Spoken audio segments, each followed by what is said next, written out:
Ongi etorri eta arratsaldeon guztioi, eta mila esker berriro ere hemen egoteagatik, eta ongi etorria jende berriari ere bai.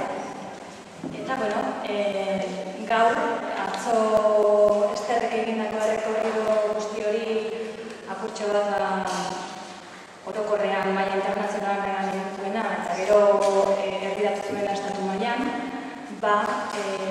eramango dugu herrialde konkretu batera, eta konkretu hori izango da India. Horretarako gaur hemen dugu Agustin Panke, ongi etorri, bienvenido.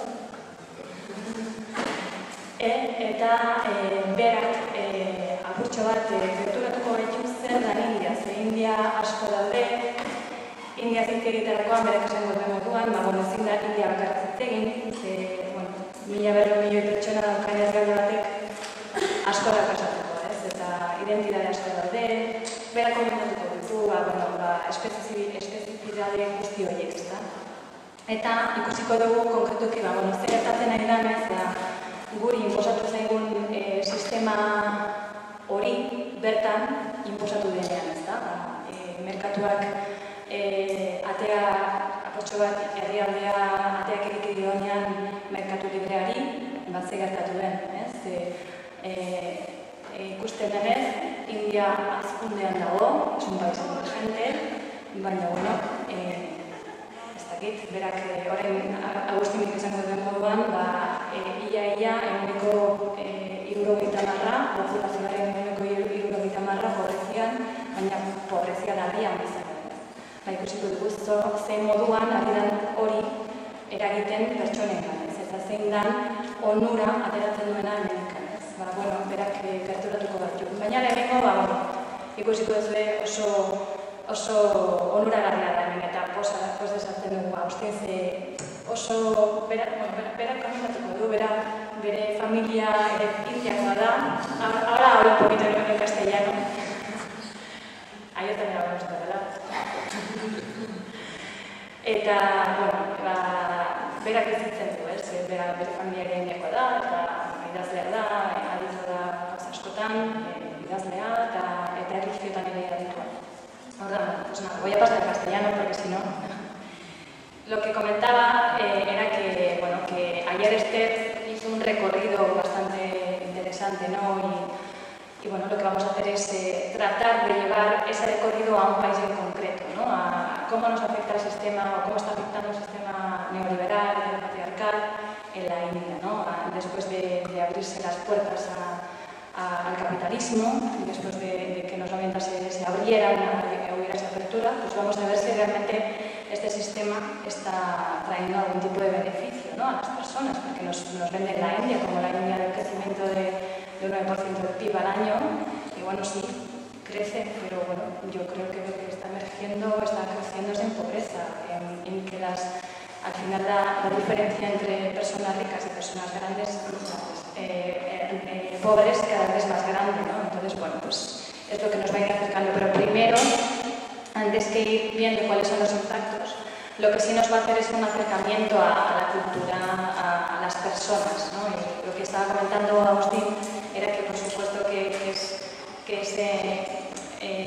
muy grato escucharte, porque lo vives, porque tu familia también tiene un inicio y porque quieres mejor tú para hablar de esto, ¿no? Y antes de terminar la presentación, quería comentaros que este domingo en Bayona hay una iniciativa que se llama, hay una alternativa energía, creo que es el pueblito de las alternativas. Entonces, lo que se propone es una iniciativa internacional que se está haciendo en diferentes lugares del mundo, ha pasado por Turquía y ahora está, este domingo será en Bayona, será durante todo el día. Y lo que se aplica, lo que propone es un poco, no sé si conocéis y si no conocéis, lo hablaremos, del tema de las ciudades en transición, ¿no? O sea, ¿qué va a pasar? ¿Cómo vamos a vivir después del pico del petróleo? ¿Cómo vamos a afrontar la crisis medioambiental? ¿No? ¿Qué alternativas hay? Todas esas alternativas son las que en ese día se van a proponer. Hay muchísimas actividades, un montón de talleres, será seguramente no es solamente en el casco antiguo de de Bayona. Y los talleres son en francés, en euskera y algún castellano creo que hay. Pero eso, desde las 10 de la mañana hasta las 6 de la tarde hay un montón de cosas. Pues animamos porque, bueno, porque muchas veces hablamos de ecofeminismo, pero claro, ¿eso luego en qué se traduce, no? O sea, en cómo participo yo de una cosa de estas. Bueno, pues los talleres irán explicando más concretamente bueno, pues qué es lo que hay, qué movimientos hay y cómo se puede participar. Así que nada, Agustín, yo ya te dejo. Él nos va a presentar Aniztasuna, Demokrazia eta India Garaikidaren erronkak. Eta horretan, ikusiko dugu zeinek hartzen duen ondora. Ongi etorri, eskerrik asko Edurne. Yo mi euskera se acaba aquí, lo siento. A partir de aquí tengo que pasar a castellano porque entiendo que tampoco aquí se entendería catalán, o seguramente algunos sí que no entenderíais. Bueno, para mí es un placer repetir, que yo ya estuve el año pasado, repetir este año en compañía vuestra, de los amigos de Calcuta Ondoan y de todos vosotros. Mi charla hoy va a ser muy simple. Voy a tratar de introducir un poco ese universo que llamamos India. Imagino que algunos la conoceréis bien, pero a lo mejor otros tenéis unas vagas nociones, por lo tanto yo voy a intentar ser lo más didáctico posible. Y después de una pequeña introducción, sobre todo a la diversidad de la India y a la complejidad de la India, vamos a mirar de tocar algunos aspectos más políticos, más económicos, esos retos, eso que mencionaba Edurne, de la India de hoy. Por lo tanto, yo hago bastante, me gusta poner ejemplos, ir salpicando a ver si consigo moderar mi discurso. A ver, hablar de la India a veces es un poco un truismo, es un tópico hablar de la diversidad de la India. Pero a ver, no porque sea un tópico, porque esté muy criado no es menos válido. Tanta diversidad tiene la India.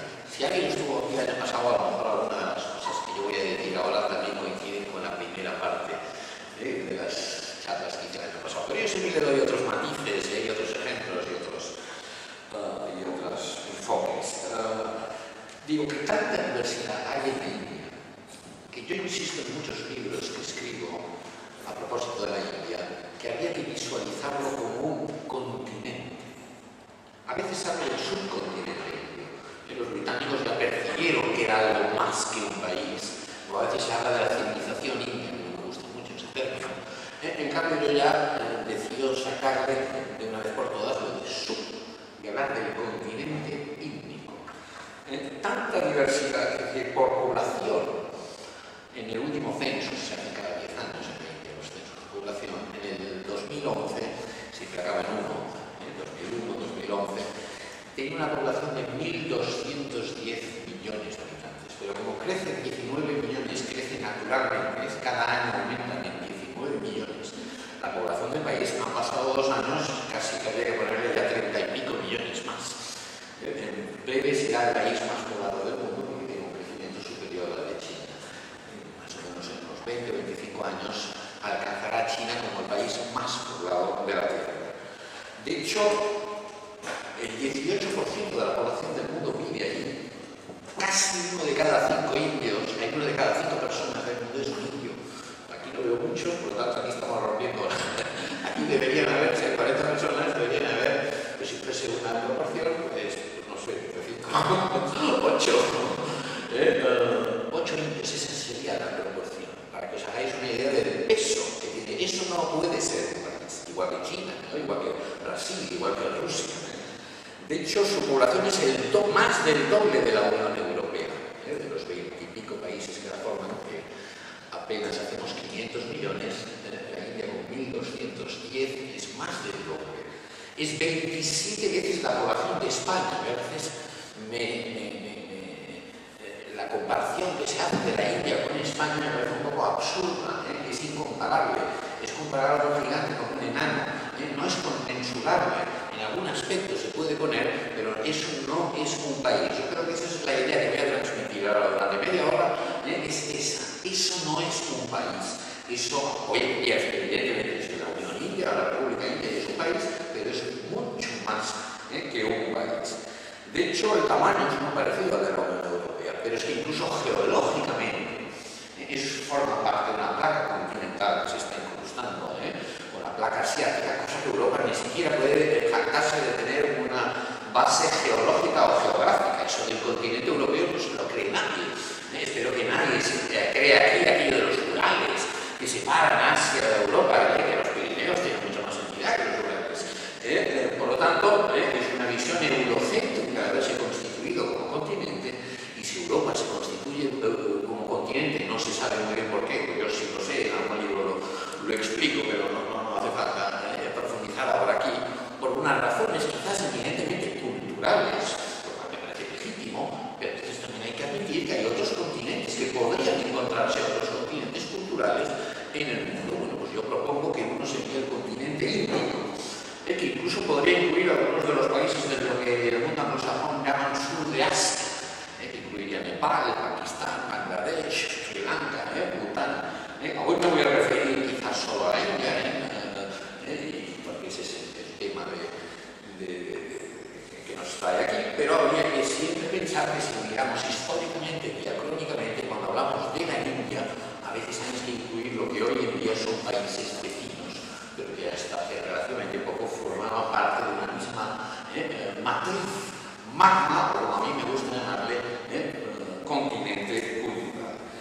Insisto que hay muchas más razones para postular un continente índico que no uno europeo. Por lo tanto, la India es comparable a Europa, no a Italia, a Portugal, y lo que son los estados de la India, lo que son, que ahí aparecen en el mapa, esos 20 y pico estados, además creo que son 27, casi como la Unión Europea, esos serían conmensurables con los países de Europa.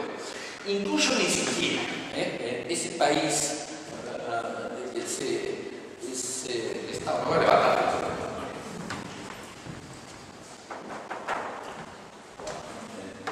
Ese que se llama Uttar Pradesh, si fuera un país independiente, sería el quinto país del mundo, después de China, después de la propia India, después de Estados Unidos y de Indonesia, porque tiene 199 millones de habitantes, más que Brasil, más que Rusia, más que Japón, más que, por supuesto, cualquier país europeo.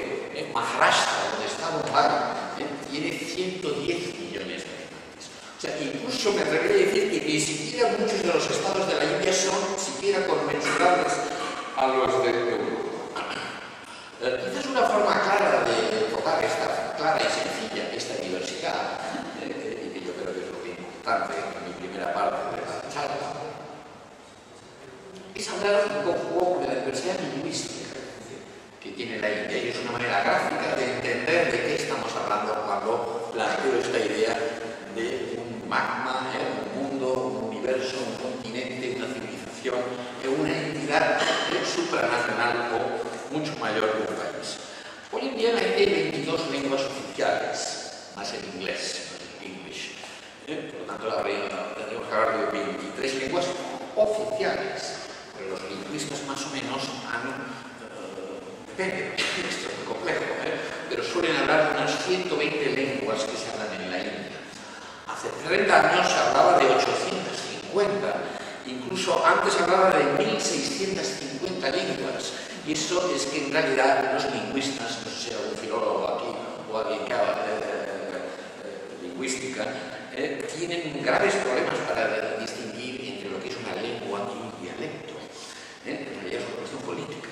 Normalmente las lenguas detrás tienen un país, una real academia y unos diccionarios, y mientras que los dialectos no parecen tener ese apoyo político. Básicamente es una cuestión política. Pero científicamente, filológicamente, no hay una clara manera de distinguir lo que es una lengua de un dialecto. Hay un estado, que es de amarillo,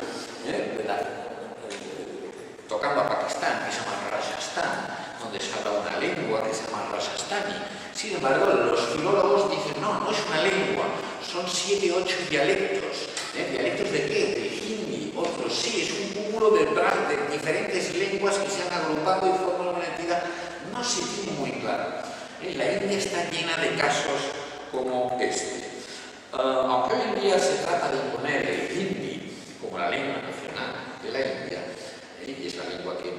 escuelas se estudia, en realidad el hindi es la lengua materna para menos, o pongamos por poner una cifra redonda, para 1 de cada 3 indios, para una tercera, un poquito más, el 35% de la población de la India tiene al hindi como su lengua materna, la lengua que se habla en todo el norte de ese continente. Pero 2 de cada 3 indios no tienen al hindi como su lengua materna. Lo aprenden como segunda lengua en las escuelas, pero incluso la gente del sur, que habla lenguas de otras familias lingüísticas, tienen grandes dificultades en aprender el hindi, que se escribe en otro alfabeto y que pertenece a otra familia lingüística completamente distinta de las lenguas del norte, que pertenece al hindi, pertenece a la familia indoeuropea, igual que la misma lengua que estoy hablando yo. Por lo tanto, una persona de Nueva Delhi o que hable hindi, o de Benares que hable hindi, habla una lengua más próxima al castellano que yo estoy hablando, que no al tamil que se puede hablar en Tamil Nadu, en el sur de la India, o al malayalam, que es una lengua que hablaban mis antepasados, que era también del sur de la India, que a lo mejor muchos no habéis ni oído ni hablar, pero que hablan 34 millones de personas en la India. Por lo tanto, en la India, aquí en Euskadi, donde tenéis una lengua peculiar, clasificada en los temas lingüísticos, igual de donde yo provengo, de Cataluña, son importantes. Es una manera bastante gráfica y bastante sencilla de entender la complejidad. En Europa hay 2 familias lingüísticas, la fino-úgrica y la indoeuropea, que es la mayoritaria. Y además hay algún caso raro como el del euskera, que no se acaba de ubicar en ningún lugar. En la India hay 4 familias lingüísticas y hay como una docena de lenguas inclasificadas. El Burushashi, el Banda, el Irula, el Rohilla, las lenguas de las Islas Andaman. Por lo tanto, es una extremada complejidad toda esa planta.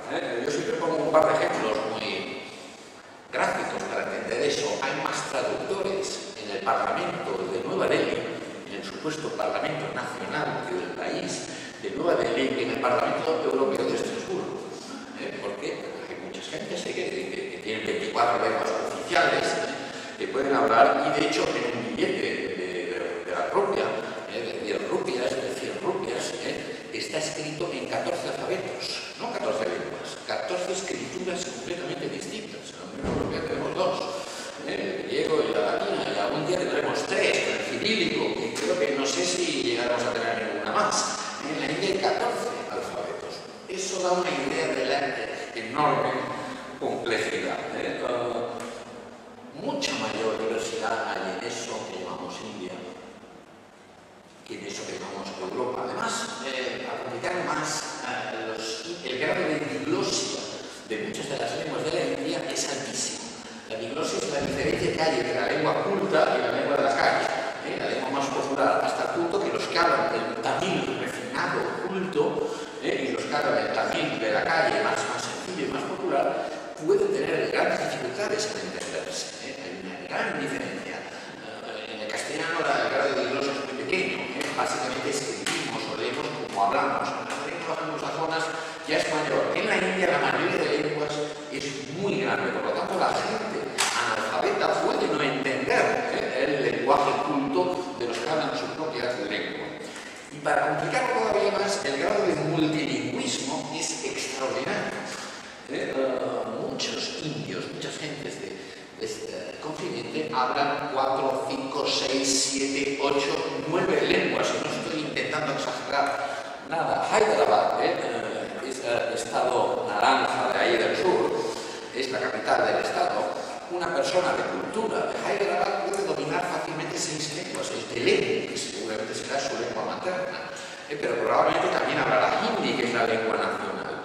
Pero además es una zona donde hay muchos musulmanes, habrá urdu, que es una lengua muy parecida al hindi, pero con más vocabulario persa, árabe persa, y con otro alfabeto más propio de los musulmanes, pero es distinto del hindi. Pero además probablemente conozca el sánscrito, que es la lengua sagrada, la lengua culta, la lengua que además en los templos es la que se recitan los mantras y todo eso, pero probablemente tenga servicio que hable tamil o hable kannada, que es una lengua próxima al telugu. En fin, no hace falta que prosiga por ahí, pero para que se entienda que el grado de complejidad y que los temas lingüísticos han sido muy importantes en la India. Una vez se independizó del Reino Unido en el año 47, durante los años 50 y durante los años 60 hubo una reorganización de los territorios de la India siguiendo básicamente criterios lingüísticos. El primero fue Andhra Pradesh, la lengua donde se habla, el estado donde se habla el Telugu, luego Odisha, donde se habla el Oriya, luego Maharashtra, donde se habla el Marathi, Kerala, donde se habla el Malayalam. Ahora también se está cambiando de nuevo todo esto, pero que se veáis que los debates lingüísticos han sido importantes y no podía ser de otra manera dada esa complejidad. Espero que lo haya puesto gráficamente este asunto. Aquí me he apuntado muchas cosas para ir comentando. En realidad estas complejidades de la India se espejean. Podría hablar ahora de la complejidad geográfica o geológica. Ya he mencionado que eso es una placa más ligada a Australia que no a Asia, y que se está incrustando en la placa asiática, y eso hace elevar el Himalaya, que se eleva no sé cuántos milímetros cada año todavía. Es también, y por eso es una zona, la zona de falla entre la placa índica y la placa asiática, donde hay terremotos. Hace muy poco ha habido uno en Baluchistán, lo que hoy es Pakistán. Por lo tanto, geológicamente sí es justificado para un continente índico, pero geográficamente, ecológicamente, ecosistémicamente es de una extraordinaria diversidad.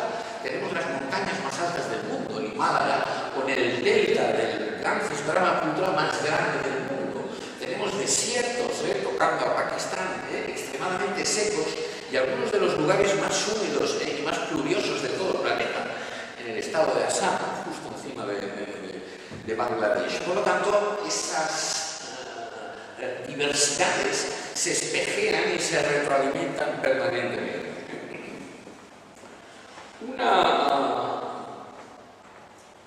asunto que yo no voy a hablar mucho, ya hablé el año pasado, en el curso anterior, pero que en realidad también ilustra magníficamente esta diversidad cultural, es el mundo de las castas, y el mundo de las etnias, y el mundo de las tribus.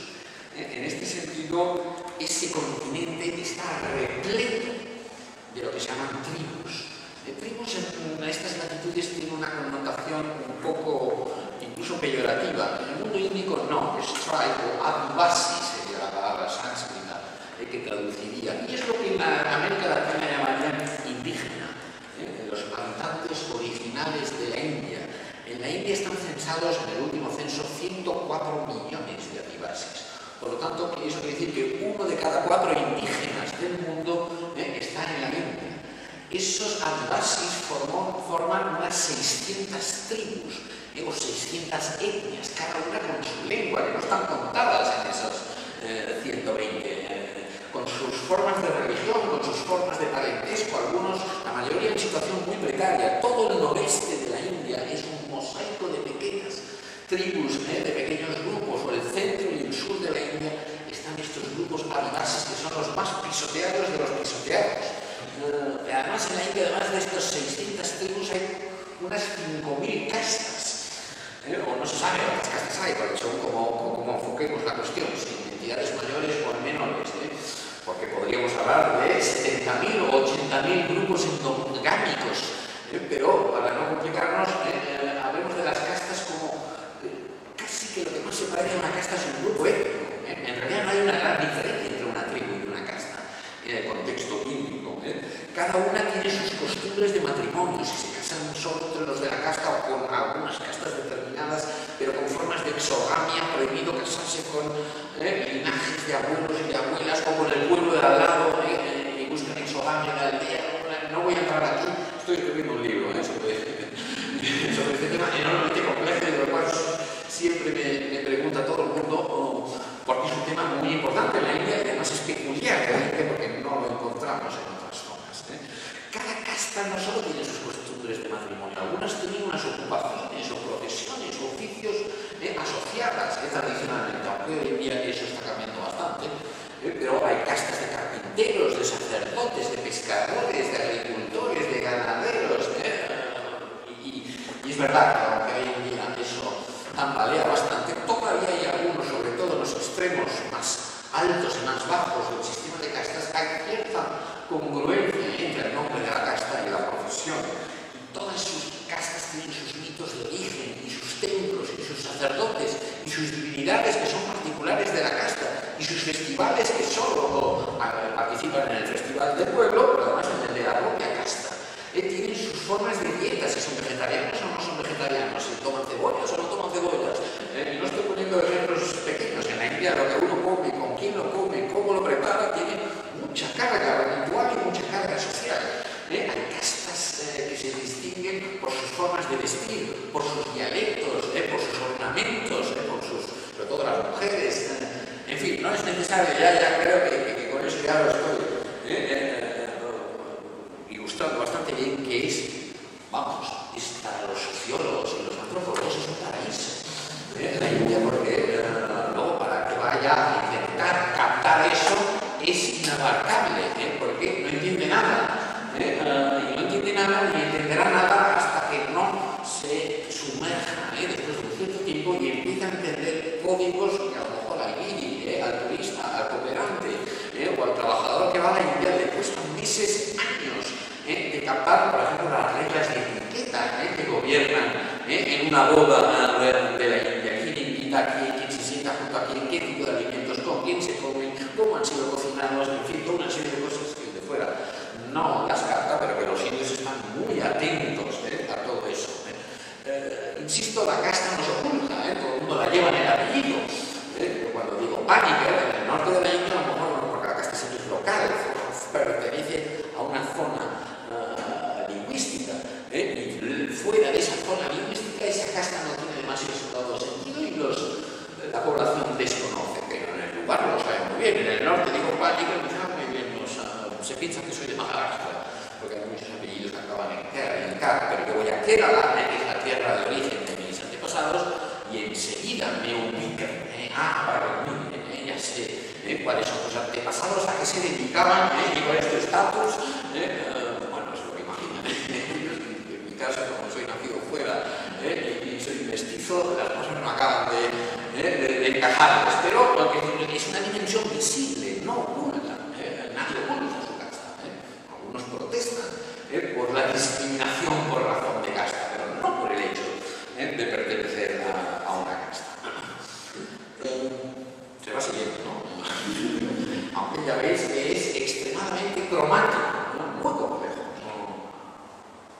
Me atrevería a decir que hay pocos lugares, estamos hablando de una gran quinta parte del planeta, de la población del mundo, hay pocos lugares tan complejos como la India.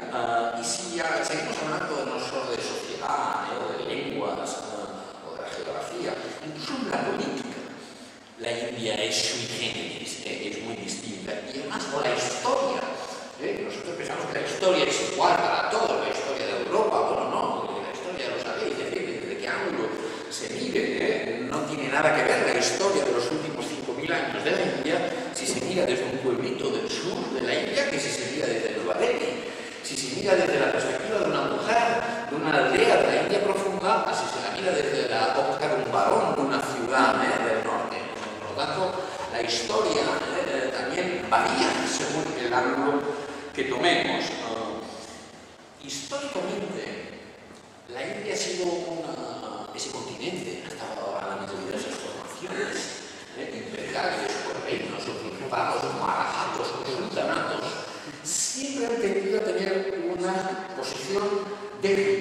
Es como, por ponerlo de una manera más contemporánea, como un Estado siempre muy descentralizado.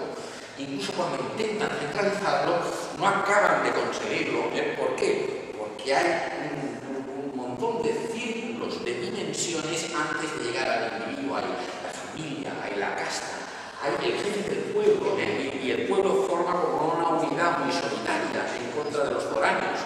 En fin, no acaban de conseguir, incluso en las épocas cuando se ha intentado imponer una visión más centralista. Hoy tenemos estados que los dirigen partidos de derecha, estados de la India, o partidos de izquierda, aunque estas categorías en la India a veces son resbaladizas, o los dirige el partido del Congreso, que ha sido hegemónico oposición, son los dos grandes partidos nacionales, pero luego tenemos partidos en Bengala o en Kerala, comunistas o marxistas-leninistas que están gobernando esos estados. Luego hay estados, Tamil Nadu, el Punjab, gobernados por partidos nacionalistas, lo que sería aquí el PNV o en Cataluña con presencia, pues el TMIK o el AIE-DMIK en Tamil Nadu, la Calidad en el Punjab. Pero luego hay estados como ese que ha hablado de 199 millones de personas, que ahora lo gobiernan socialistas, pero durante bastantes años lo ha gobernado un partido que representa los intereses de las castas de los Dalits, de los llamados intocables, aunque ahora están en la oposición. Luego hay estados flácidos, tan débiles, tan poco consistentes, que en realidad, luego al final de la charla están controlados por grupos maoístas, sobre todo Chhattisgarh, que es un estado ahí en azulito, ahí en la India central. Por lo tanto, en la India no solo hay estados de derecha, partidos políticos de derechas, de izquierdas o nacionalistas, sino hay los que representan a castas determinadas, a grupos determinados. Yo casi que no voy a entrar en la diversidad religiosa, porque entonces ya eso sería otra conferencia, pero os podéis imaginar la complejidad. Sí, menciono, tengo que mencionarlo, que si existe un espacio plurireligioso en el mundo, sobre todo históricamente, hoy en día plurireligioso es cualquier ciudad de cualquier lugar del mundo, no solo de Europa o de Occidente. Pero si históricamente han habido lugares donde han coexistido, convivido, pacífica o no pacíficamente, da igual, diversas religiones, ese ha sido la India. De hecho, es casi el único lugar donde más de una docena de religiones han estado ahí en diálogo, en tensión, con sus más y sus menos, con hindúes, musulmanes, budistas, cristianos, sikhs, jainistas, parsis, judíos, las religiones tribales. Es otro mosaico en el cual no voy a entrar, simplemente decir que eso que llamamos hinduismo, que al parecer es la religión del 80% de los indios, que entonces se llaman a sí mismos hindúes, en realidad fue bautizado hace muy poco tiempo, hace 150, 200 años.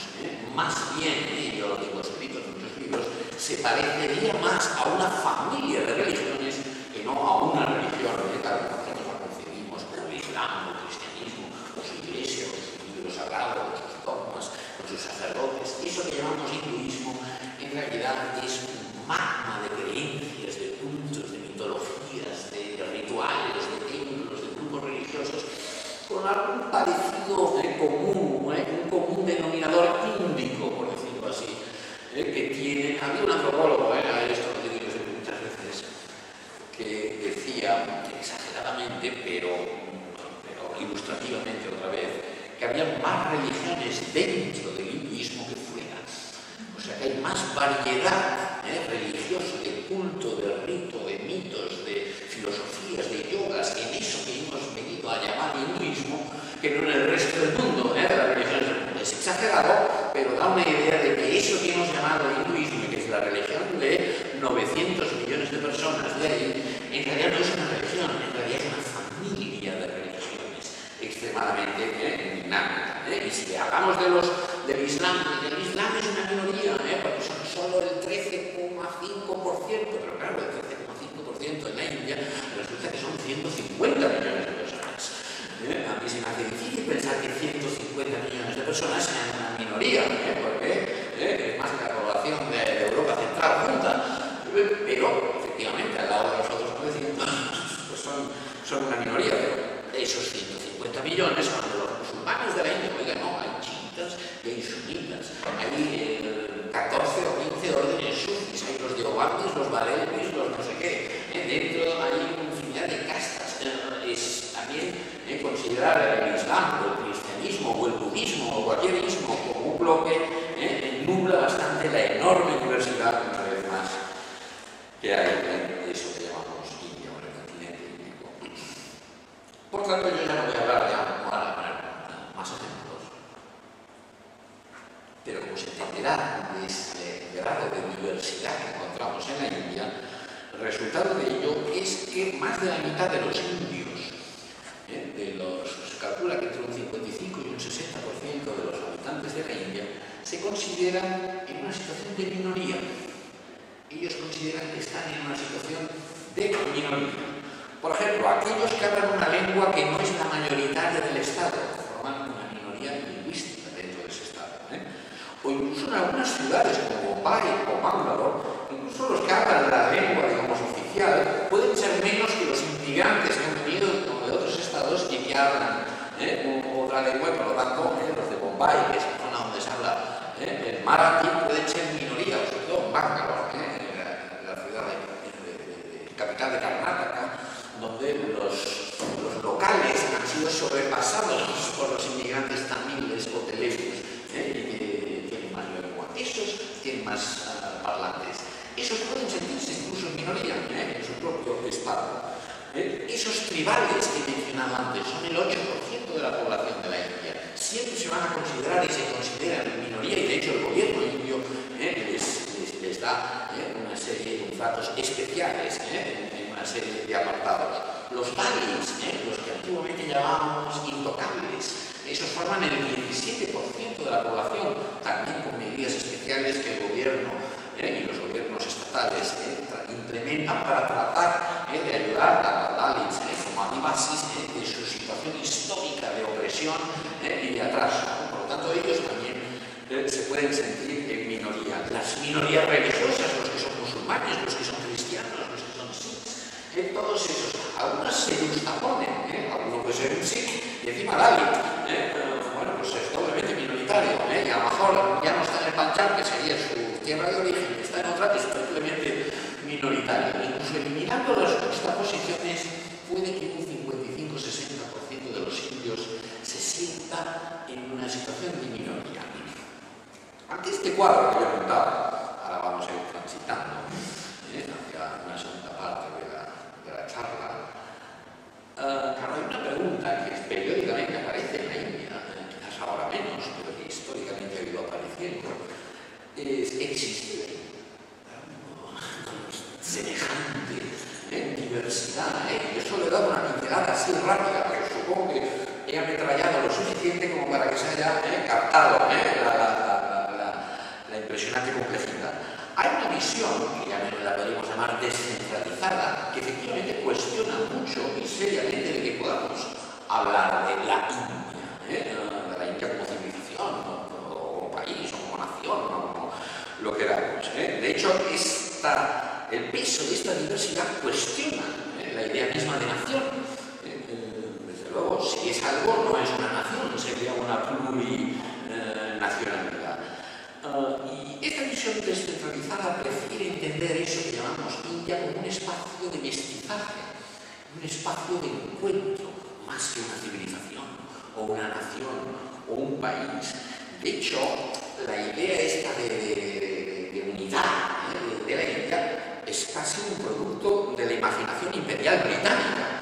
Como eso fue colonizado a mediados del siglo XVIII por los británicos, fueron los británicos los colonizadores, los que acabaron contorneando y los que acabaron dando una noción de unidad a unas personas que viven a 3.000 kilómetros de distancia. Imaginaos si diferencias hay entre un finlandés y un portugués, con lo que he dicho, las que pueden haber entre un Kashmir y un Magali, que son impresionantes. Yo siempre pongo un ejemplo, que creo que lo dije el año pasado, pero lo vuelvo a repetir. En el siglo XVIII, ante ya la penetración europea evidente y agresiva, hubo un sultán del centro de la India que a toda costa buscaba de crear una alianza entre los indios contra los invasores europeos. Pero claro, para buscar el común denominador que pudiera que unir a esos indios, el concepto indio no existía, existía como gentilicio de los griegos, pero no era algo percibido por los que hemos bautizado como indios. Solo se le ocurrió un único común denominador, que era la alianza de los portadores de turbante contra los portadores de sombrero, que eran los invasores europeos. Lo único que vio en común a todo ese espacio es que los de ahí parece que llevaban un turbante y los de allá no lo llevaban. El resto eran diferencias. Bueno, es un ejemplo divertido, pero ilustrativo una vez más. De hecho, en el siglo XIX y en el siglo XX muchos indios salieron de la India, emigraron, y muchos fueron forzados a emigrar en un régimen de semi-esclavitud. Ya había sido, precisamente porque había sido abolida la esclavitud, los británicos necesitaban otra mano de obra barata para sus plantaciones en diversas partes del mundo y empezaron a llamar indios, y medio engañados, muchos fueron allá, gujaratis, tamiles, anglas, a distintas partes, y fueron a Fiji, a Trinidad, a Guyana, a Kenia, a Sudáfrica, a Malasia, a distintas partes donde hoy todavía hay grandes comunidades de indios, y en algún país incluso son mayoritarios, nos han dado premios Nobel, indios de cuarta y quinta generación de estos que emigraron. Estos indios jamás se llamaban a sí mismos indios, ni tenían la sensación de pertenecer, de provenir de un mismo espacio, de un mismo país. Eran gujaratis, que es un estado de allá, el de más a la izquierda, el de más extremo occidental. O eran kurmis, que es una casta campesina del norte de la India, o eran ahirs, que es una casta de ganaderos también de la India central, o eran telugus, que son los que hablan la lengua telugu. No eran indios, solo empezaron a sentirse indios cuando en algunos de estos países empezaron a aplicárseles políticas de apartheid, de discriminación, porque no eran africanos, no eran polinesios, no eran de Guayana, no eran, y entonces sí que empezaron a sentirse y a crear un nexo común, pero eso ya fue muy bien entrado al siglo XX, no en su origen. En realidad la visión nacionalista de la India, los grandes padres de la nación india, los grandes pensadores e intelectuales, han suturado de alguna manera un sinfín de comunidades que nos han hecho creer en la idea de la unidad de la India, cuando eso no es una visión descentralizada, y eso es un espacio mucho más fragmentado de lo que nos parece. Estaba intentando poner el mapa, pero bueno, no es tan informático y no funciona ni el ratón ni la pantalla, pero todo el mundo tiene un mapa de la India completa, porque están hablando de varios lugares, entonces lo más fácil es que lo presenten. Algunos que he mencionado, Gujarat, este que acabo de mencionar, Rajasthan, donde había el cúmulo de dialectos, Andhra Pradesh, que era la de donde es mi familia, Tamil Nadu, Bengala, el estado más flácido controlado por los naxalitas, en fin, Bihar, el estado más pobre de la India.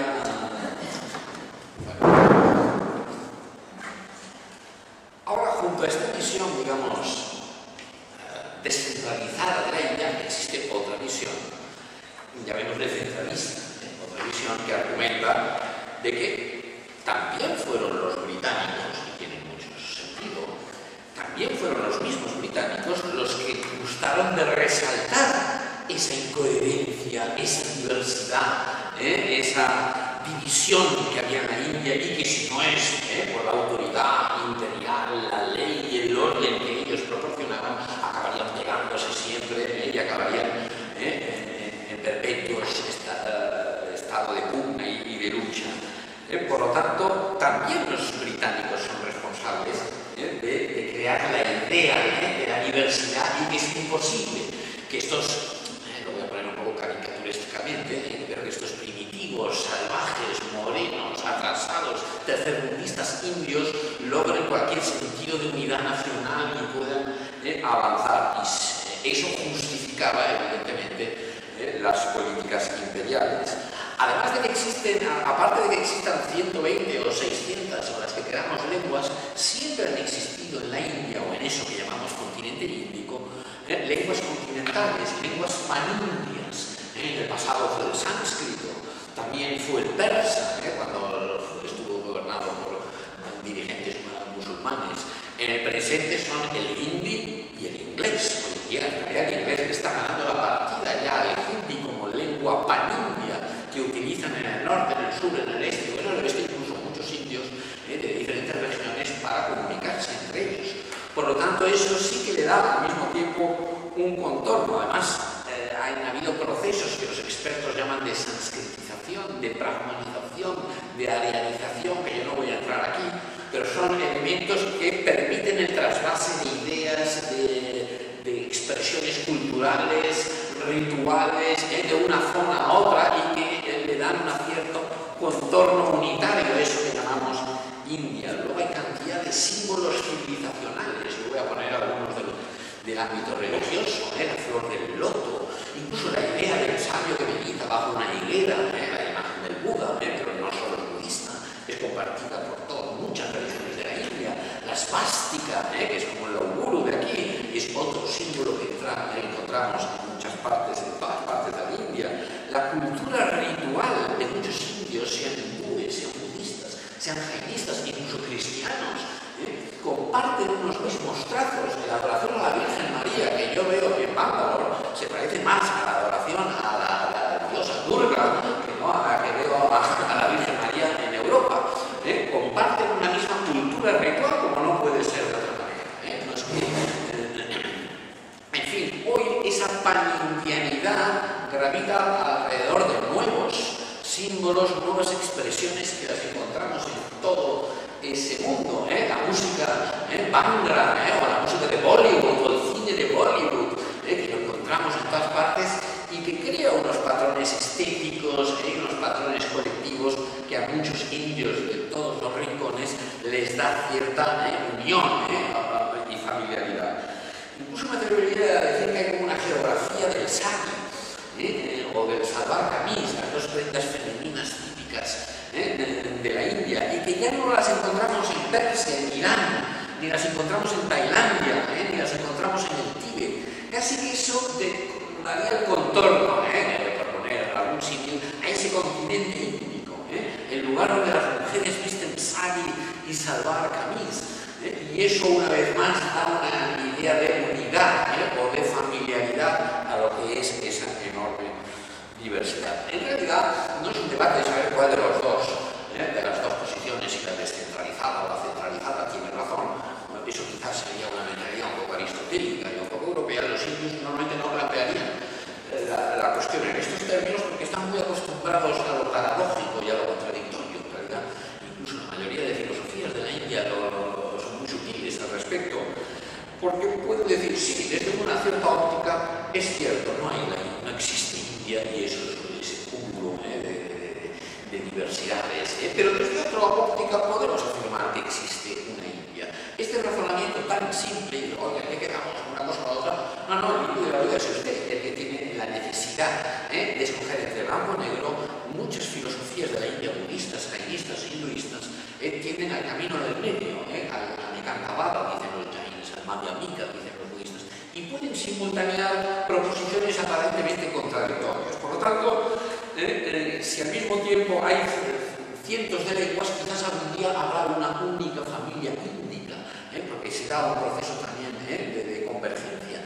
Incluso el inglés que se habla en la India empieza a tomar unas características propias en todos los rincones de la India, y tiene ese acento peculiar que le dan los indios. Por lo tanto, la idea de Nehru, que es un poco el padre, Nehru y Gandhi, que son los dos padres de la India moderna, de la nación moderna, su eslogan, yo lo considero válido, lo considero por lo menos muy índico, lo considero una manera nativa, propia de enfocar la cuestión. Lo que ellos llamaban aquel eslogan, quizás hoy en día está un poco pasado, pero que creo que hay que recuperar, de unidad en la diferencia. Esto ha sido durante décadas, que uno veía por todas partes de la India el eslogan de unidad en la diferencia. O sea, una unidad política, pero que eso no implique una uniformidad cultural. O sea, el respeto a la diferencia es una máxima de la mayoría de pueblos índicos. Un Rajasthani no tiene que ser como un bengalí. Es un poco el paradigma opuesto a veces al europeo, que con la idea de integrarse, asimilarse, busca precisamente eliminar cualquier marcador identitario, sea individual o sea colectivo. La India está mucho más a gusto con mantener las diferencias, pero en cambio suscribir un proyecto común, de alguna manera, que sería el nuevo Estado indio. O sea, ser inclusivista, pero no asimilacionista, no negar la particularidad. Es combinar un sentido de la pertenencia con un respeto por la diferencia. Esa sería un poco una manera, creo, de entender eso. Y de ahí que realidad está compuesto por infinidad de fragmentos en diálogo, en perpetuo diálogo, y que conforman ese diálogo, esa matriz, esa civilización, ese continente, o la metáfora que queramos ponerle, continente índico. Y en este sentido, y eso yo lo digo como paréntesis, quizás la Unión Europea se deja un poco de lado la arrogancia que normalmente caracteriza a Europa o a Occidente, que siempre va dando lecciones al mundo, y a veces debería pensar que como espacio plurirreligioso, multicultural, plurilingüístico, la India tiene mucha más experiencia que no eso que llamamos Unión Europea, y quizás algo podríamos aprender.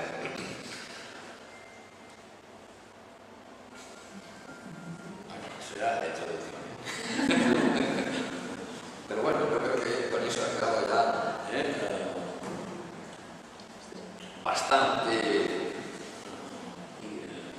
He hablado bastante de la primera parte de mi conferencia, creo que aquí veo el título: Diversidad, democracia y retos de la India, de la India contemporánea. Vamos ya a cuestiones más políticas. Ahora ya estamos en una segunda parte.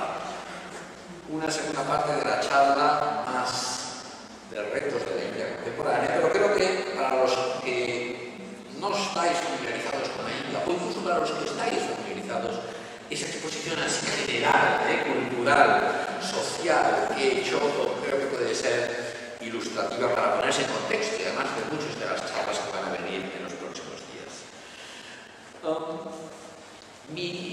Eso que he planteado, esa unidad en la diferencia, una de mis tesis, no son mías, pero de algunos pensadores, es esencial, o sea, esta realidad que tiene hoy en día en un país, evidentemente, eso es esencial para que la India se mantenga como democracia. Ese es el aspecto que yo voy a tratar ahora, la democracia en la India. Vamos a hacer algunas reflexiones. No voy a hacer un análisis sobre la democracia en la India, pero algunas reflexiones. ¿Cómo dirigir un continente de 1.200 millones de personas con esa cantidad de lenguas, culturas, castas, etnias, religiones? Insisto, es el doble de la población y más compleja que la Unión Europea.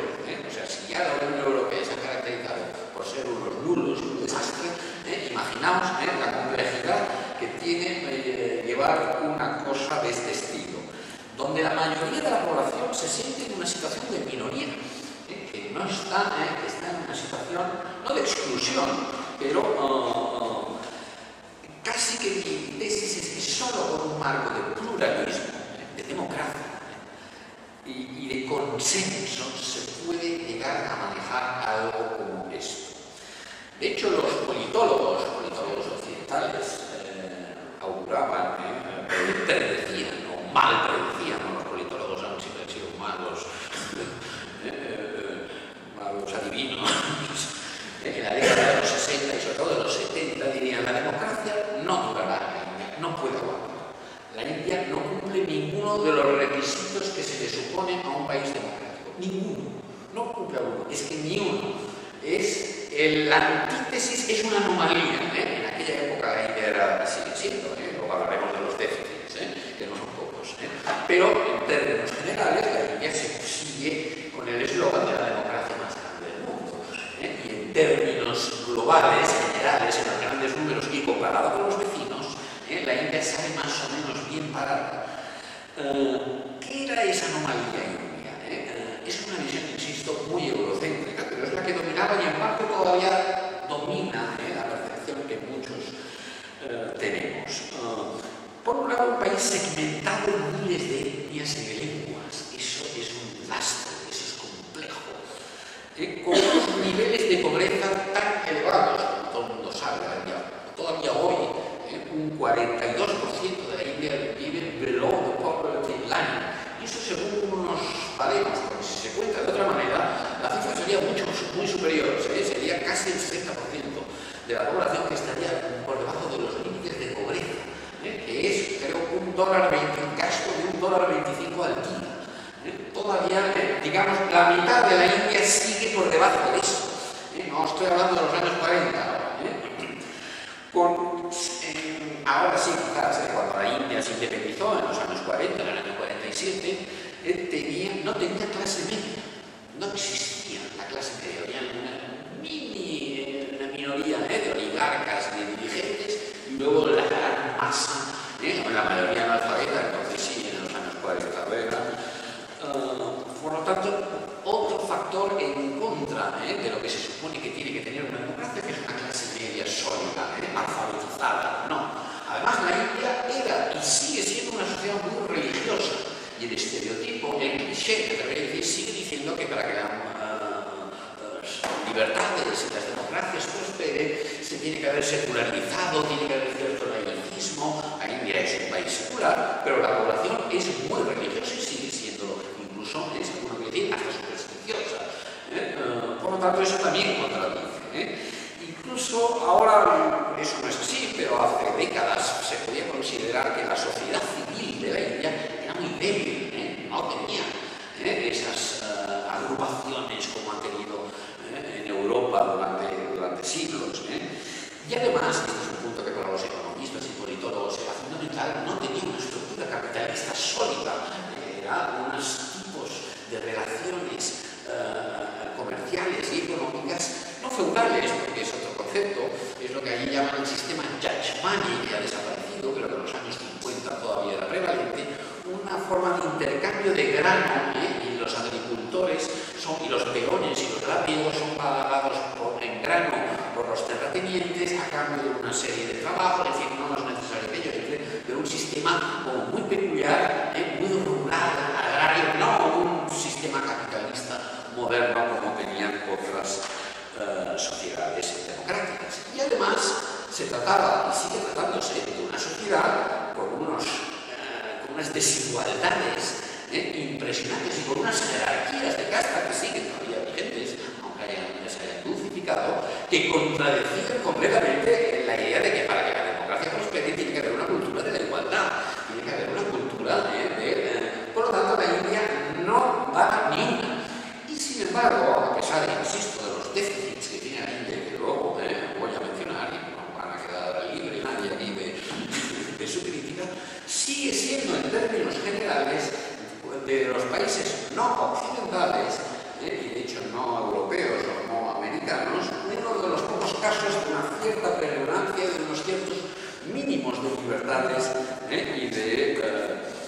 y de democracia. Yo creo que hoy algunos, de los cuales me incluyo, pensamos al revés. Precisamente es esa diversidad y esa fragmentación la que ha facilitado, en el caso indio, el sentido de compromiso. Es que si no hay un compromiso, eso es ingobernable. Puede dificultar, y de hecho lo dificulta, ciertas tomas de decisiones, porque siempre la India dice, nosotros vamos a la velocidad del elefante, que es muy lento, pero cada paso que se da es seguro. Bueno, este también es un cliché indio, decir que cada paso es irreversible y que va en la buena dirección, lo cual también sería discutible. Pero sí que es verdad que se crea ese espacio de consenso para al final ir tomando una serie de decisiones. Incluso hoy en día, aquello que parece más opuesto a las libertades, a la igualdad, a la democracia, que es la casta, puede servir de vía para el ascenso. De hecho, no puede, es que sirve de vía para el ascenso social a una serie de grupos históricamente desfavorecidos. Esta es la ironía un poco de la historia de la sociedad de castas, que hoy en día puede ser gracias a la casta que algunos grupos recuperen se insinúen como actores políticos, porque hasta ahora habían sido precisamente también a causa de la casta marginados, pisoteados y oprimidos.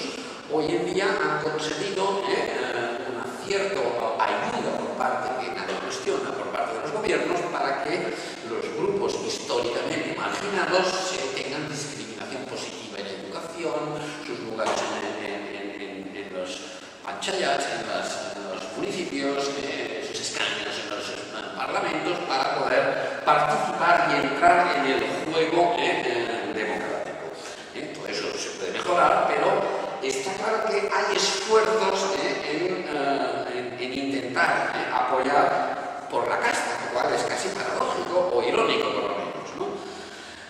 Digamos que esa democracia de la India solo es posible en un régimen de libertades, evidentemente. Y ahí sí que hay que decir que aunque sí podemos ser muy críticos con la labor de los británicos en muchos aspectos, y hay que serlo, yo tengo un libro de 600 páginas de los fondos verdes, al mismo tiempo también hay que reconocer el peso, por ejemplo, del legado constitucional británico, que eso ha facilitado el marco constitucional adecuado para que un sistema democrático pueda, o un régimen de libertades pueda prosperar. Y ahí, por ejemplo, la separación típica de la tradición legal anglosajona entre el poder ejecutivo o el poder judicial está muy marcada en la India, gracias a esa herencia.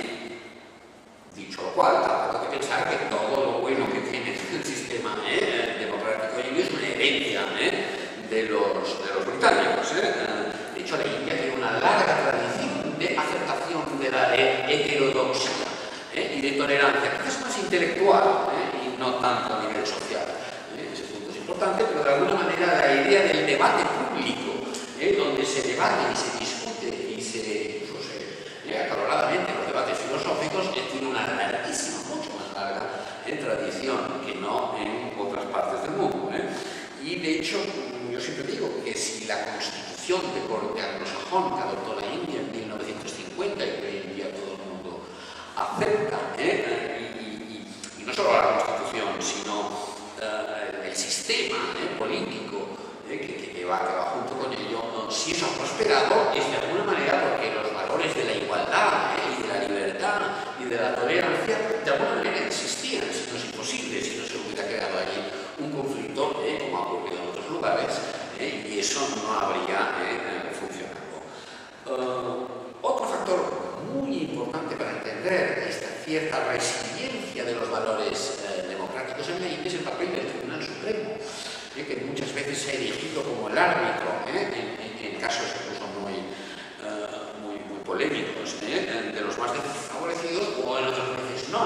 Otras veces nos ha fastidiado un poco más, pero de alguna manera tiene una cierta independencia del Ejecutivo. Y la Comisión Electoral es una institución en la India muy importante. La India es el único país del tercer mundo, que a mí me desagrada mucho esta etiqueta, pero para entendernos hoy aquí una charla ya sirve, que mantiene desde hace 60 años elecciones regularmente al Parlamento Nacional, que ha habido 17, no sé cuántos ya parlamentos, a los 25 parlamentos nacionales, que cada 4 o 5 años tienen, o muchos más, porque constantemente están saltando por los aires las tradiciones, o a las municipales, las elecciones municipales, salvo 2 años, del 75 al 77, que Indira Gandhi le dio un ramalazo autoritario y suspendió las libertades democráticas por 2 años, y que eso la llevó directamente a la oposición en las siguientes elecciones, se han mantenido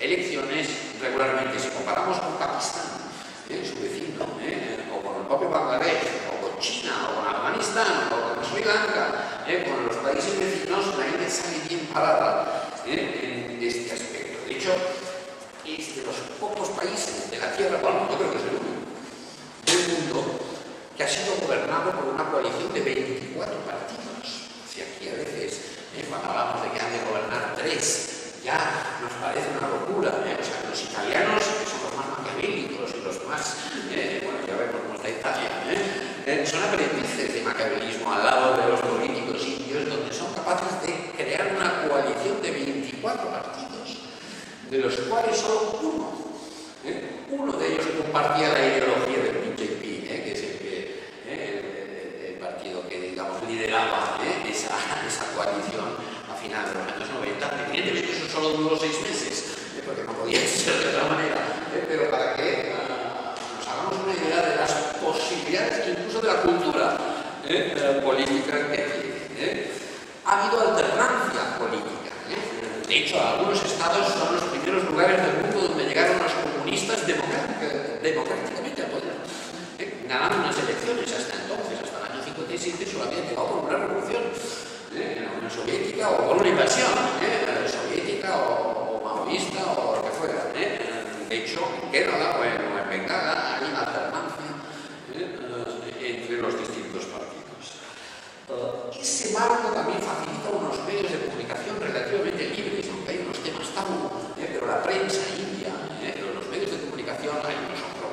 liberales, otros son anti, evidentemente como en todos los lugares, pero se dan bastante duro, no se están muy callados. Si uno toma unas revistas de la oposición o a favor, es patente y palpable el régimen de libertades en los medios de comunicación. Hay partidos nacionalistas que expresan sus demandas al Estado central y a regañadientes, porque sí que son regañadientes, pero al final las tiene que acabar concediendo y tiene que acabar creando en el año 66 un Estado del Panjab y tiene que admitir a los tamiles unas ciertas cuotas de autogobierno y tiene que seleccionar unas áreas tribales como Chhattisgarh y Jharkhand o Uttarakhand no es tribal por otros motivos, ante las demandas de ciertas grupos o ciertas poblaciones. Hoy en día tiene 20 y pico demandas el Estado de la India para crear nuevos estados. Una ya ha sido aprobada, de aquí a poco va a haber el 29 Estado de la India, que será Telangana, que es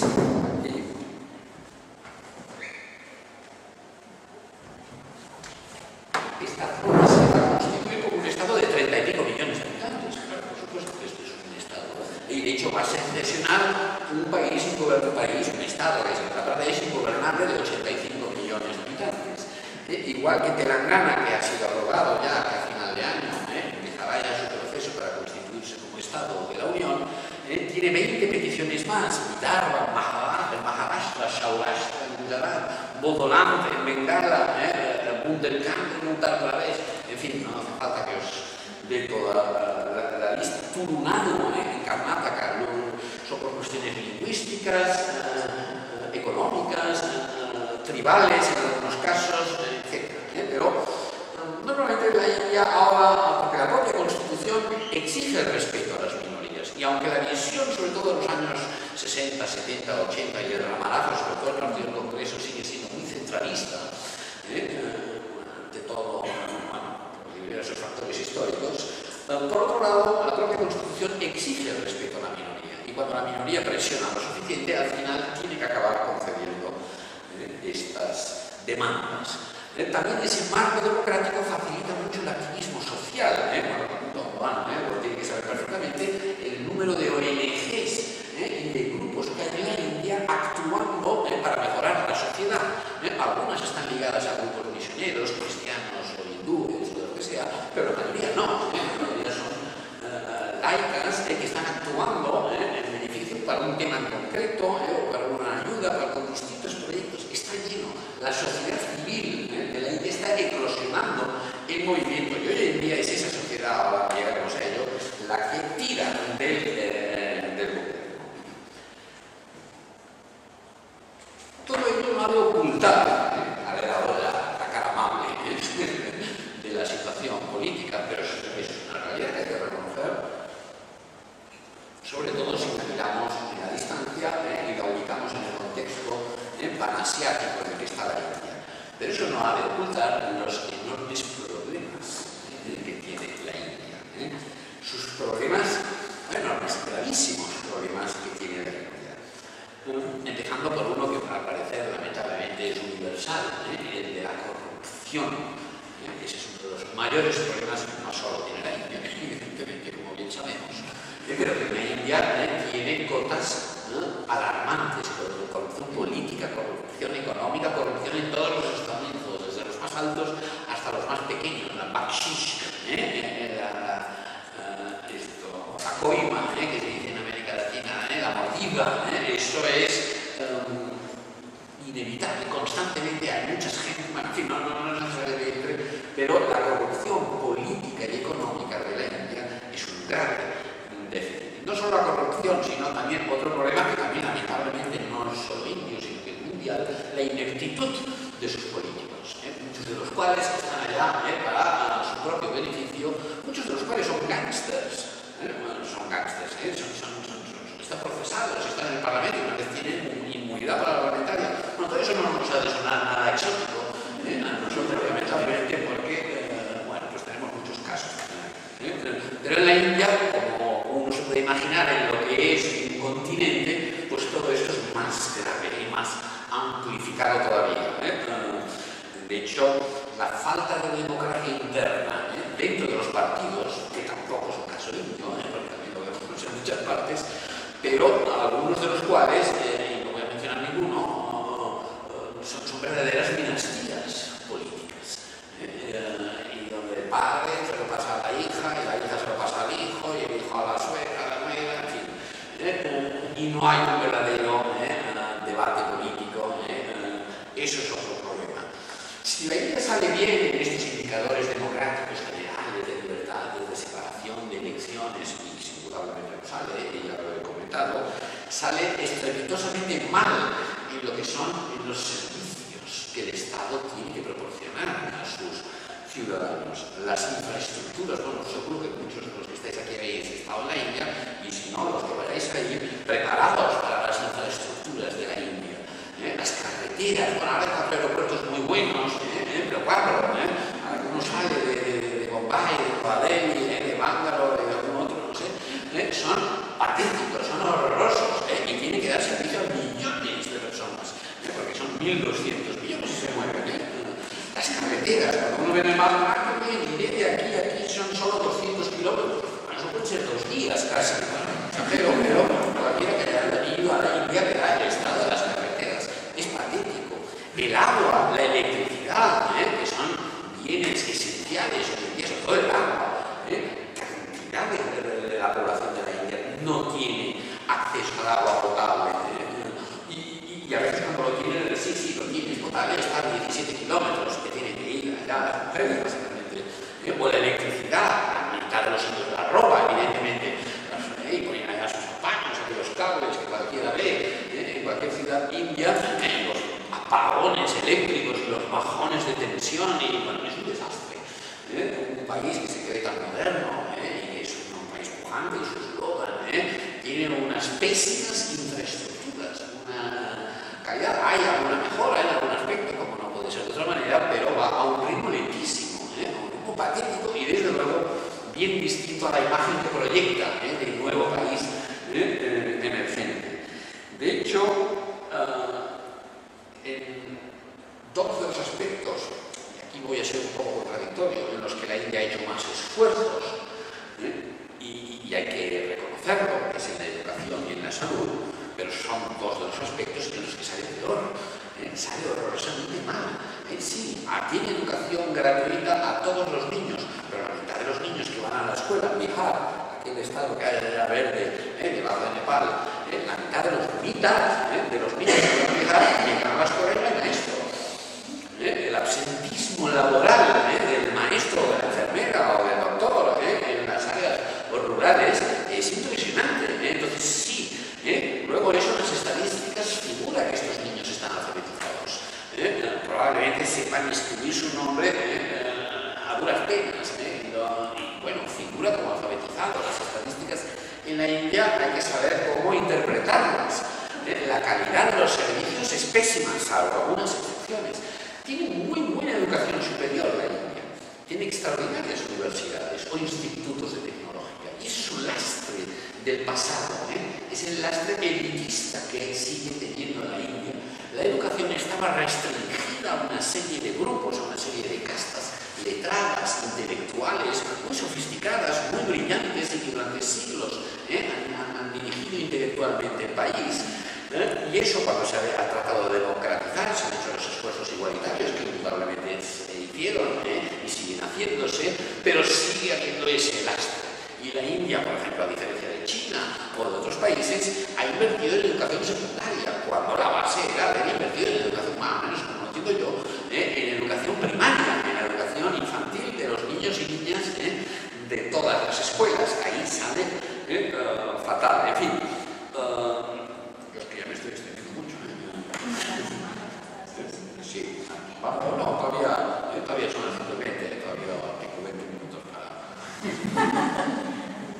¿Por qué? Porque no quiero, porque antes he dado una visión muy amable de la India, y ahora quiero destruirlo para crear una imagen más realista y de los problemas que tiene, sin tratar de enjuiciar. Esta es la realidad que uno se va a encontrar. El Estado tiene muchos servicios, como los lastres de los años 50, 60 y 70 de gobierno socialismo a la India, el Estado acapara cantidad de servicios, y que por un lado eso podría ser positivo en un sentido, pero en cambio cuando los asignan es de una manera totalmente arbitraria, y con unas corruptelas y unas corrupciones que son tremendas. Aquí los estados que salen mejor parados son precisamente aquellos gobernados por la izquierda, como Bengala y Kerala, o los que tienen largas tradiciones de movimientos populares, que son Maharashtra y Tamil Nadu, además de Bengala y Kerala. Estos cuatro estados están muy por encima del resto en cuanto a calidad de ciertos servicios. Yo cuando voy en Kerala, que es el estado de mi familia y donde voy muy a menudo, no tengo ningún problema en ir a la seguridad social, si me duele un diente o si me pica una araña, pero en otros lugares de la India me cuidaría mucho, como ejemplo de ir a pisar el dispensario, porque uno puede salir peor de cómo entró, porque cuando uno ve las condiciones en las cuales se trabaja, pues a veces son bastante deplorables, lo que se supone que es un servicio del Estado para los ciudadanos. Por lo tanto, la situación de la India, o sea, los problemas que arrastra la India son muy graves. Eso por hablar, porque ya hablé el año pasado, yo no voy a ver otra vez un mismo repaso inventario de los déficits que tiene la India en derechos humanos, que son muy graves, y aunque también hay que decir que se hacen esfuerzos y se intenta mejorar, y no es fácil manejar todo eso, ya no le llamo ni continente, pero los déficits que tiene, sobre todo en cuestiones de género, por ejemplo, o de calidad de vida, de intentar erradicar la pobreza, de llevar la alimentación, o cuestiones sanitarias, de sanidad, a la inmensa mayoría de la población, los déficits son enormes. Bueno, si no tuviese esos déficits no habría tantos cooperantes que quisieran ir a la India a intentar ayudar a paliar, lo cual cuando uno llega allá dice es imposible, no, entre todos, cada uno con su objetivo pequeño, objetivo creo que estamos en la línea. Además, la buena noticia, para ahora volver a compensar un poco, es que insistir en que el marco es correcto, el marco constitucional es firme, no lo cuestionan. Bueno, algún grupo a que no voy a tocar, lo puede cuestionar un poco, pero sigue siendo la India para cantidad de países del mundo, sobre todo africanos, latinoamericanos o de otros lugares de Asia, un poco el modelo. Por lo tanto, la India tiene una cierta responsabilidad. Es de los pocos países no occidentales que ha sabido mantener un régimen de libertades y que ahora, al parecer, está creciendo. Y sin duda, los más grandes números salen muy bien para la India. Por lo tanto, es un país que no solo nosotros podemos estudiar o mirar o tratar de ayudar, pero muchos países están tomándolo como pues sí que hay una vía para un país pobre, sin alfabetización, en un complejo, diverso, fragmentado, con superpoblación, con violencia, etc. Sí que parece ser que hay una salida. Las malas noticias, para mi modo de entender, aquí si yo tomo un partido, claramente, quizás no todo el mundo esté de acuerdo, luego puede salir del debate, y aquí entro ya en cuestiones que no son mi especialidad, porque son más económicas, y que creo que Gemma Cairo, que conozco muy bien, la semana que viene nos hablará. Yo creo que ahí lo que en los últimos 20 años está complejificando todo, además, y no todo es negativo, pero grosso modo, para mí no son buenas noticias, son las nuevas políticas neoliberales que ha adoptado la India, sobre todo desde el año 91, es un año antes y un después de 1991, cuando el gobierno de la India toma como la liberalización económica como doctrina oficial del Estado. Si hasta entonces, desde el año 47 al 91, fue el socialismo a la India, desde el 91 hasta ahora, es un modelo claramente neoliberal. Para mí esas políticas unidas, que además van juntas, al efecto de la globalización, y yo creo que esos son los dos temas centrales de este curso, eso está teniendo un impacto negativo, y con eso ya voy acabando ya mi charla. Porque además se dice, hay un poco el mito, no es gratuito, nunca nada es gratuito, pero yo creo que las cosas se tienen que matizar. Existe la idea de que el gran despegue económico de la India es fruto de esa liberalización del 91. Cuando en realidad yo creo que hay que leerlo como la liberalización de la India del año 91, como la reforma que las élites de la India presionaron, además el gobierno indio estaba entre la espada y la pared, con su deuda y situación acuciante, y las élites indias, los grandes industriales, los grandes oligarcas, los grandes capitales indios y algunos extranjeros, forzaron a tomar esas medidas como respuesta a los movimientos que durante los años 60, pero sobre todo los 70 y los 80, los movimientos de castas bajas. Los movimientos es una respuesta de la élite al ascenso de los plebeyos, por decirlo de alguna manera gráfica, y a las políticas de discriminación positiva que estaban ayudando, aunque tampoco hay que exagerar la ayuda que recibían estos grupos, y que los grupos históricamente dominantes del país sentían peligrar no ya sus privilegios, pero su posición de dominio y de control, y fuerzan esa liberalización. Y es cierto que estas políticas han atraído mucho capital a la India, eso es indudable y nadie lo puede negar.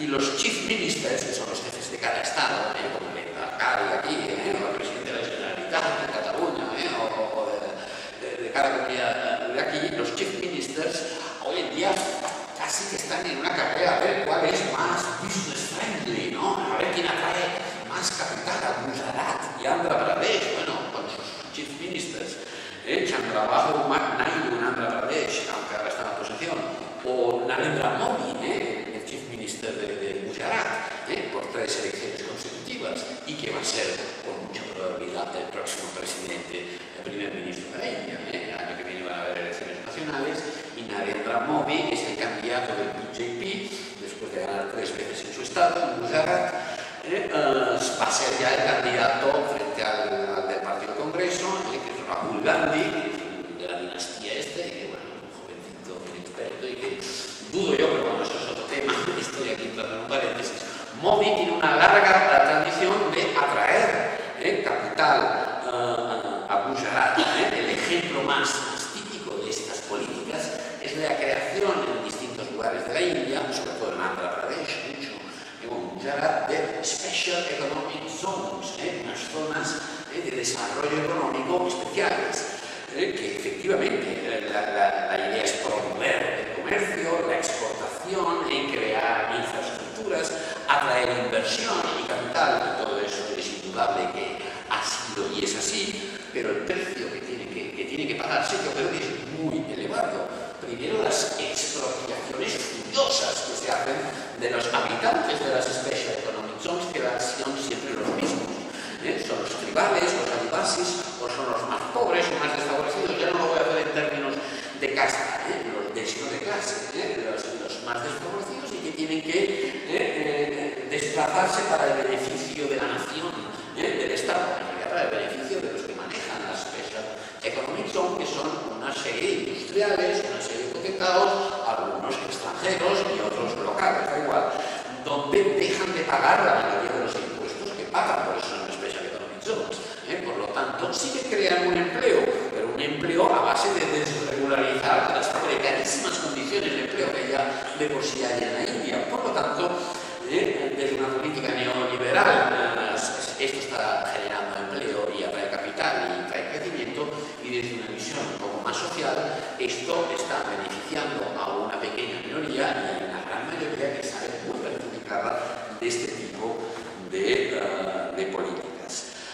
Yo creo que además el despegue de la India, el despegue económico, tiene muchas más décadas. Yo llegué a algunos analistas, y no solo de izquierda, sino que empiezan a mirar en la long durée, ¿no? Que dicen los franceses, a largo término, que el despegue de los años 90 y sobre todo ya del siglo XXI no es paz, producto del pistoletazo de salida de 1991, sino que ya tiene muchas más décadas de antes. Las políticas socialistas de Nehru y de su hija Indira Gandhi, consideradas hoy en día como un desastre socialista de la India, bueno, en buena medida sentaron las bases de lo que luego ha sido el crecimiento de la India. India se independiza, la esperanza de vida de la India, de los habitantes de la India, era la más baja del mundo. Eran 29 años, lo cual no habla muy bien de los ingleses, por cierto. Tampoco hay que olvidar que en las primeras 4 décadas del siglo XX, los últimos 4 décadas de gobierno colonial, el crecimiento de la renta per cápita de la India estaba paralizada, estaba a cero. Por lo tanto, arrancar ese continente tampoco se arranca en 2 días. El crecimiento que luego ahora puede dar sus frutos lleva muchas más décadas de lo que a veces nos quieren hacer creer. Cuando Rajiv Gandhi primero y Narasimha Rao, que fueron los 2 primeros ministros, acabaron con lo que se llamaba el license crunch, que es el sistema socialista a la India, que evidentemente era un sistema muy corrupto, porque sabían el license crunch en realidad es el gobierno de los chanchullos, el license de las licencias, el permiso para hacer esto, para hacer lo otro, y que estaba lleno de corruptelas, chanchullos, y que siguen ahora con otras formas. Eso se acabó, y bienvenido sea que se acabase con, digamos, la burocracia de los años 80 y 70, y sin embargo, las reformas que empiezan en los años 90, en realidad, si uno ahora olvida que ya tenemos 20 años de perspectiva, y ese es el punto clave de lo que vamos a decir hoy, que María de Durne ya lo ha mencionado en su introducción. Todas esas reformas han beneficiado muchísimo, enormemente, a una ínfima parte de la población de la India. Hay una gente que realmente hoy en día ya muchos de los hombres más ricos del mundo son indios, y son inmensas fortunas en el mundo del acero, de la informática, de la construcción, y esas personas se han beneficiado inmensamente de estas políticas. Luego, y esta es la trampa de toda esta situación actual de la India, ha beneficiado indudablemente, en parte, algo, y según como se mire considerablemente, a una pequeña parte de la población, a unos 150 o 200 millones de personas, que para nosotros es brutal, pero eso en la India es entre el 12 y el 18% de la población, por lo tanto seguimos hablando de una franja pequeña, y que son la nueva middle class, la nueva clase media que hoy en día vemos en la India, y que esa sí se ha beneficiado de estas transformaciones. Y ese es el gran reclamo de estas políticas, porque todo el mundo puede aspirar a intentar entrar en esa heterogénea categoría, normalmente urbana, de distintas castas, aunque hay un perfil un poco más de castada, pero hoy en día es muy heterogéneo, que habla mucho inglés, que ahora se compran neveras, se compran coches, y que escuchan la música de Bollywood, que ya tiene una serie de cuestiones rituales y tal. Se la saltan esta nueva clase media, que según como se mire son 300 millones, pero yo, bueno, en el libro que estoy escribiendo aquí, realmente muy bien en los cálculos del marketing, eso es otro tema. Esa también se ha beneficiado algo, pero luego hay 900 millones de indios que se han beneficiado cero. 900 millones de personas, la gran mayoría del país, no ha salido nada, no es que no haya salido, en muchos casos ha salido perjudicada, porque han sido expropiadas sus tierras, porque han pasado a ser semi-esclavos en situaciones sin condiciones laborales que les protejan. Por lo tanto, la situación, este gran crecimiento de los grandes números de la India, que es impepinable, esconde unas realidades muy distintas. La inmensa mayoría de indios no se ha beneficiado para nada, sobre todo de la India rural, de la India profunda. Hay un olvido de la agricultura pasmoso. Cuando aquí yo tengo que en el año 1950 el 61% del PIB, del Producto Interior Bruto de la India, lo producía la agricultura, que empleaba el 76% de la población. Hoy en día, en el 2007, la agricultura es solo el 20% del PIB, pero en cambio sigue empleando al 60% de la población. Sigue siendo un país todavía muy rural, muy aldeano, muy agrario, pero en cambio la agricultura no cuenta para nada. No están estos grandes planes de desarrollo, no apuestan por ahí. Y esa es la gran masa campesina, empobrecida, y que no se está beneficiando para nada de esas políticas. Además, ese surplus que crea la India y se levanta, se opone, por un lado, al crecimiento de la población, pero por otro lado, son incapaces los gobiernos indios en reducir la pobreza, o en reducir la calidad, en mejorar la calidad de vida. Si lo comparamos aquí con sus vecinos, con China, con el sudeste asiático, los resultados de la India son catastróficos. No ha conseguido generar, o que ese surplus genere, se redistribuya de alguna manera o de otra en infraestructuras, en escuelas, en hospitales, en calidad de vida para la gran inmensa de la población. Es una pequeña franja que se está beneficiando inmensamente, y la India ha pasado a entrar en el mapa de las potencias económicas, pero al altísimo precio de la marginalización, sobre todo del mundo rural.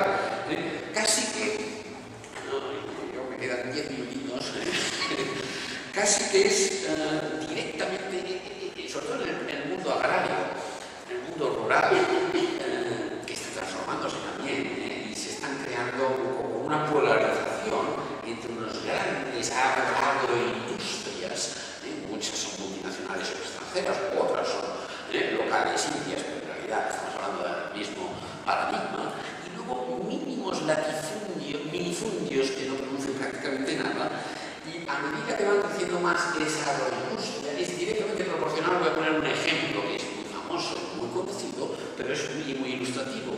El crecimiento de la agroindustria, de las multinacionales agrarias, es directamente proporcional al número de suicidios de campesinos que en todas partes de la India se suicidan porque han entrado en una espiral de deudas, que no saben entrar en las nuevas reglas del juego económicas porque no las deciden ellos, se deciden en Chicago, en la bolsa de los alimentos o en otro lado, da igual, y que entran en una espiral de deudas también por sus bodas y por otras cosas, y con los usureros del pueblo que les cobran el 60% de intereses, y entran en una dinámica, y la cifra que de los últimos años es de 17.000, 18.000 suicidios de agricultores al año.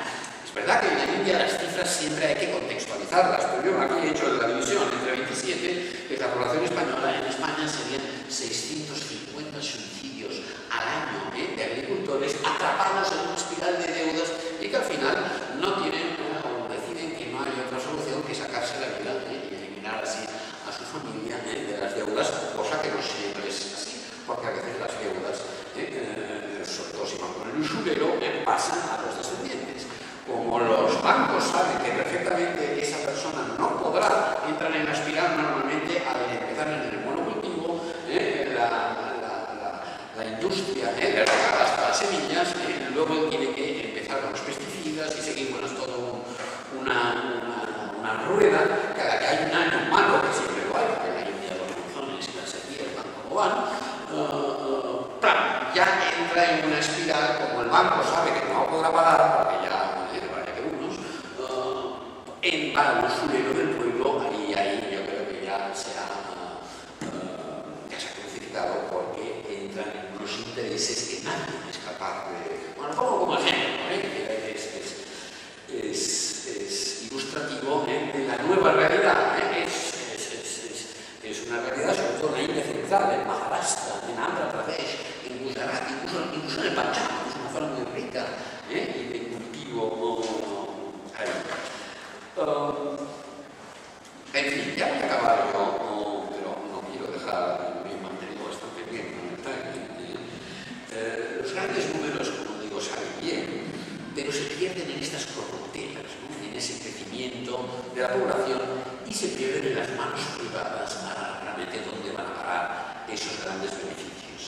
Porque el Estado no gasta en el bienestar, o no gasta lo que debería, o malgasta, porque no se puede decir que todo sea un desastre, pero lo malgasta, o se pierde cuando lo adjudica, no lo adjudica quien debiera, porque hay la coima que se pasa, en fin.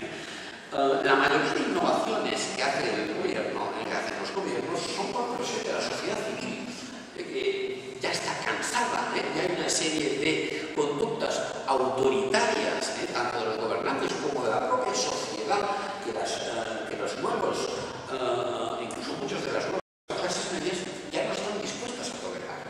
Y de ahí que ahora empiecen a escucharse las peticiones, las protestas, las movilizaciones que hace la sociedad civil, no solo de la clase media, de los grupos bajos, de todos. Insisto en el tema, por ejemplo, del derecho a la alimentación, que en la India es casi, que durante décadas fue la prioridad de los gobiernos del Partido Congreso, y aquí lo tengo, la India en el índice del hambre, de países del hambre. Bueno, es una estadística y todo es relativo, pero bueno, de cualquier manera algo nos dice. Es el país número 106 sobre 122. O sea, es de los peores del mundo. Muchos países africanos salen mejor que la India. Eso no es una potencia emergente, ¿no? Lo será en ciertos aspectos, pero al precio que está pagando yo creo que es muy alto. Porque la democracia, esa democracia que hemos hablado también de ella, resulta que está dejando de lado a una gran parte de la población. Y al dejar de lado a una serie de marginados, y con eso ya entro en el último tema, eso va a generar no solo unas protestas, sino que va a ocasionar lo que se está dando en la India de una forma ya muy seria, que es la insurrección. Y con eso quiero acabar con la insurgencia naxalita. No sé si todos habéis oído hablar, pero son una serie de grupos armados que se dan en un corredor, voy a señalar aquí, el corredor naxalita que baja de Nepal y toda esta franja, sobre todo Bihar, Jharkhand, Odisha, Chhattisgarh y Andhra Pradesh, el este de la India, que es la zona más pobre de la India. La India no tiene una divisoria norte-sur, más bien una este-oeste. El oeste tiende a estar más desarrollado, a ser más rico, y el este es más olvidado. Hay un corredor que baja de Nepal hasta Andhra Pradesh y que ya incluso el propio gobierno de la India lo considera el problema número uno del país. No es el enemigo pakistaní, ni la rivalidad con China, ni la pobreza, ni nada de todo esto. El problema número uno para Manmohan Singh, el primer ministro de la India, según su gobierno, es la insurgencia naxalita, que corre por esta parte. ¿Qué factores alientan esta insurgencia? Bueno, diversos, como siempre, y como en muchos casos, tiene muchos paralelismos con insurgencias parecidas que se dan en América Latina. Ahí yo trazo claramente muchas similitudes. Siempre encontraremos terrenos boscosos, montañosos, difíciles. Jamás no se va a dar una insurgencia de este calibre en los grandes valles de Ganges. Regiones además con muchos recursos naturales. Jharkhand, que es ese estado de color naranja, la Bengala, tiene casi todo el cobre, la bauxita, no sé, en fin, una cantidad de recursos mineros que van a parar a las manos de las grandes compañías mineras, de los grandes industriales, y no repercuten en la población. También, para que haya una insurgencia de este calibre, tiene que haber una gran proporción de jóvenes varones. Por eso en la India no es problema, porque jóvenes varones hay en todas partes de la India dispuestos a tomar las armas. Pero sobre todo, estos son factores de alguna manera contextuales, sobre todo, el factor principal es el apoyo popular que reciben los naxalitas, estos grupos insurgentes, al afrontar de alguna manera agresiva, con algunos atentados muy fuertes, han hecho los naxalitas, afrontar la violencia a la que están sometidos esas poblaciones tribales, sobre todo porque esa franja es muy tribal, es una zona donde hay una gran cantidad de adivasis, o los campesinos pobres, o dalis, da igual. Y no solo afrontan con determinación, por ponerlo suavemente, la violencia a la cual están expuestas estas poblaciones, sino que también se alimentan de la pésima administración de algunos de los estados en los cuales ellos están. Y de hecho, hay zonas del estado de Chhattisgarh, que es un estado que se creó en el año 2000, o sea que solo tiene 13 años de existencia y que es casi un estado fallido, y hoy en día la mitad del estado está de facto controlado por los naxalitas. Eso es peligroso, y esa zona, estos grupos, que a lo mejor son 20 o 30.000 guerrilleros, no